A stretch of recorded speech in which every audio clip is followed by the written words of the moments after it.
बिस्मिल्लाहिर्रहमानिर्रहीम। प्यारे दोस्तों, आज हम स्ट्रेनर फ़िल्टर यानी कि ड्रायर्स के बारे में पढ़ते हैं।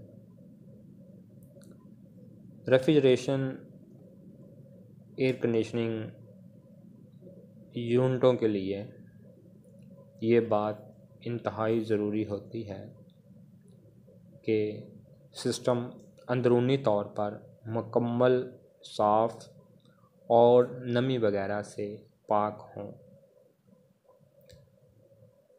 अगर सिस्टम में गर्दो गबार या जंग वगैरह के ज़र्रात मौजूद हों तो ये ज़र्रात रेफ्रिजरेंट कंट्रोल में गुज़रते हुए उसके छोटे से सुराख को बंद कर सकते हैं, जिससे तमाम सिस्टम काम करना छोड़ देता है। इस सिस्टम में नमी की मौजूदगी से बहुत सी खराबियां पैदा हो जाती हैं,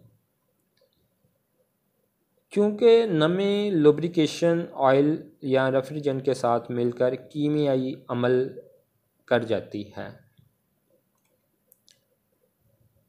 दोस्तों, इसके अलावा ये नमी रेफ्रिजरेंट के साथ शामिल होकर जब रेफ्रिजरेंट कंट्रोल में पहुंचती है तो वेपोरेटर के करीब ठंडक की वजह से जम जाती है और रेफ्रिजरेंट कंट्रोल का सुराख को बंद कर देती है, जिसके बाद रेफ्रिजरेंट गुजरना बंद हो जाती है और तमाम सिस्टम काम करना छोड़ देता है, यानी कि सिस्टम चोक हो जाता है। इन तमाम नुकाइस से बचने के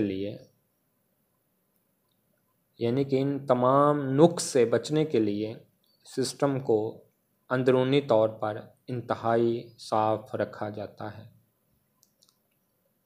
ताकि सिस्टम को चार्ज करने से पहले अच्छी तरह वैक्यूम पैदा किया जाता है, सिस्टम में हवा और नमी को खारिज किया जा सके।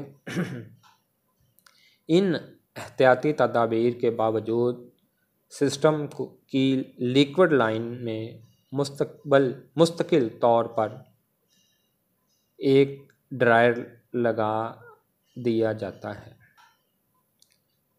दोस्तों, ये ड्रायर स्टील, तांबे या पित्तल की एक बड़े कुतर वाली ट्यूब का बनाया जाता है।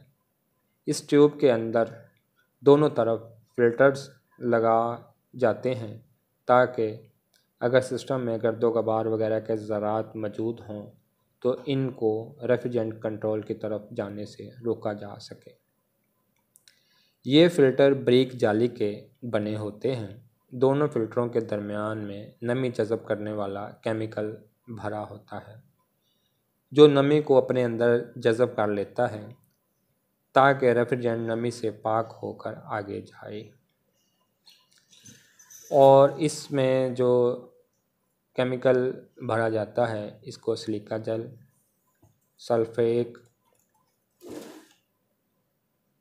कैल्शियम क्लोराइड और कैल्शियम सल्फेट वगैरह इस्तेमाल किए जाते हैं। जी प्यारे दोस्तों, आज के लेक्चर का आपको काफ़ी इल्म हो गया होगा।